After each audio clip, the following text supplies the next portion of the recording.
We're talking intercommunity bus as a coalition is forming to make national bus travel possible.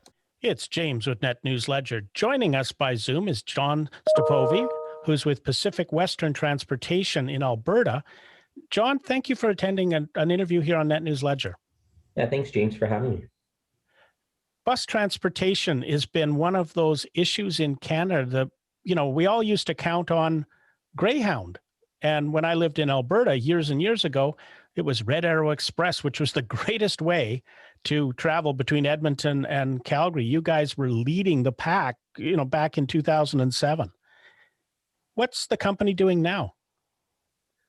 Yeah, Red Arrow is a service that we're very proud of. It's been around since 1979, and it's great to hear that you've experienced it when you were out in Alberta. In 2011, when Alberta deregulated, we also introduced an intercity brand called eBus.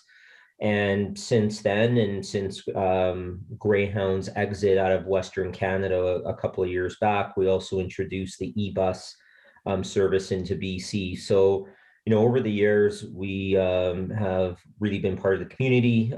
For us, it's about connectivity and supporting the cities and the provinces that we have these services in, and we continue to do so. I think COVID's certainly impacted significantly intercity service, no different than tourism and restaurants and airlines and rail.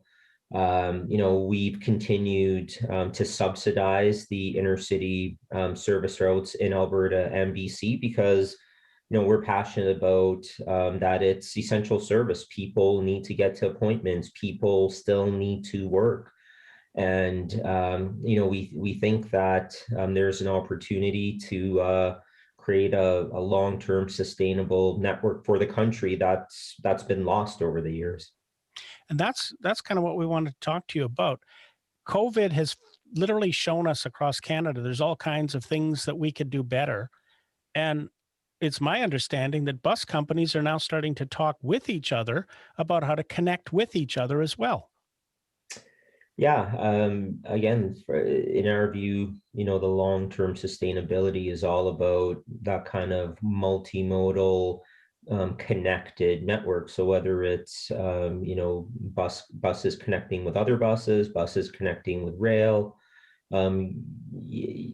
I think people need that seamless connectivity, and they need to feel confident that the service is going to be there. They're not going to get to a transfer point and, someone's not going to show up and they're waiting there for hours or days.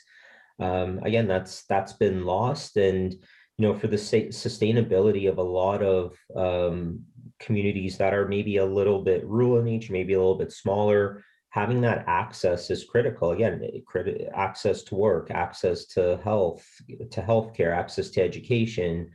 We think there's opportunity, and we think there's definitely a need. What would it take to put that all together?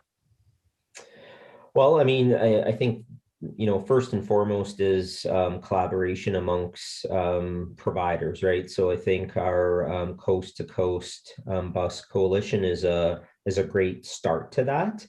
We've got 4 Canadian family-owned bus companies that continue to provide essential services, all wanting to work together to make that connectivity. I think we also need participation and support from other local communities. So whether it's the local shuttle operator, perhaps the local non-for-profit, the Indigenous communities that may have some form of shuttle van services. We need to grow kind of the group of participants, and think, beyond that, we need federal support. It's, there's a lot of miles across this country. It's vast, and in many areas there's not a lot of population density, but service is still essential. And for service to be there, be available and sustainable, we need federal support. Are you getting much good reaction from the federal government yet?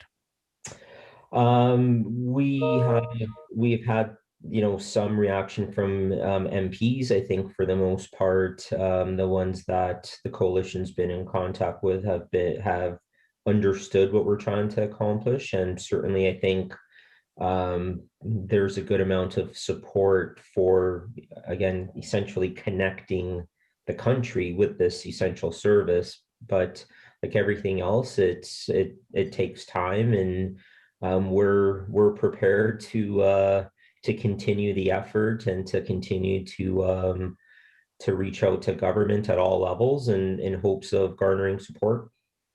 So the long-term goal would be that a person hopefully can get on a bus, say in Vancouver, and end up in Toronto or to points further east into the Maritimes through Quebec, go coast to coast again on buses. That's the idea, and I think the Coast to Coast Bus Coalition, I don't think there's a much better way to describe it. I mean, we have Wilson's, who operates on the island. We have ourselves and Kasper, who's through Alberta, BC, Ontario, and we've got Maritime Bus, who affords that service in the Maritimes and towards Quebec. So you literally should be able to go coast to coast. That'd be a positive result coming out of COVID. At the very, we've all suffered from it, but to get some businesses working together, to get the government involved, it's probably that support would make a real difference for all Canadians. It absolutely would. And I think this would also start to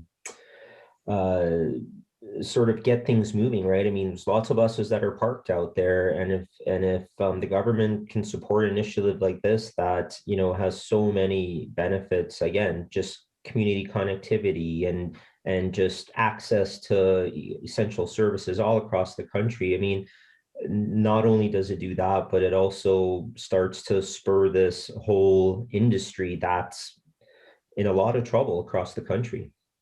John, I think we'll leave it there and we'll be talking again. Thank you for taking the time today. Thanks for having me, James. To keep up to date, you have to subscribe. You have to hit that like button and hit the notification to stay in touch.